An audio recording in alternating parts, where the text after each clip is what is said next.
សួស្តីលោកយាយលោកតាអ៊ំពូមីងបងនិងអូនទាំងអស់គ្នាដែលបានទស្សនានៅវីដេអូនេះបាទថ្ងៃនេះអូនបញ្ញាមកចែករំលែក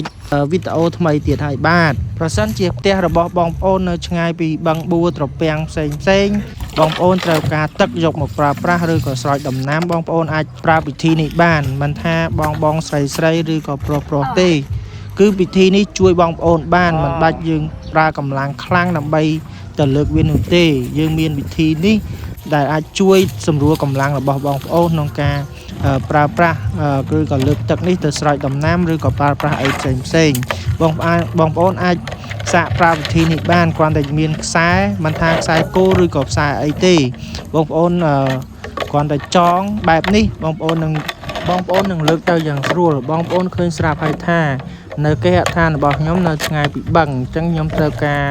ទឹកដើម្បីមកស្រោចដើមដូងដែលវាងាប់ស្លឹកអញ្ចឹងខ្ញុំប្រើវិធីបែបនេះវាជួយសម្រួលដល់កម្លាំងរបស់ខ្ញុំបើសិនជាបងប្អូនគិតថាវីដេអូនេះមានប្រយោជន៍សូម share បន្តអរគុណច្រើន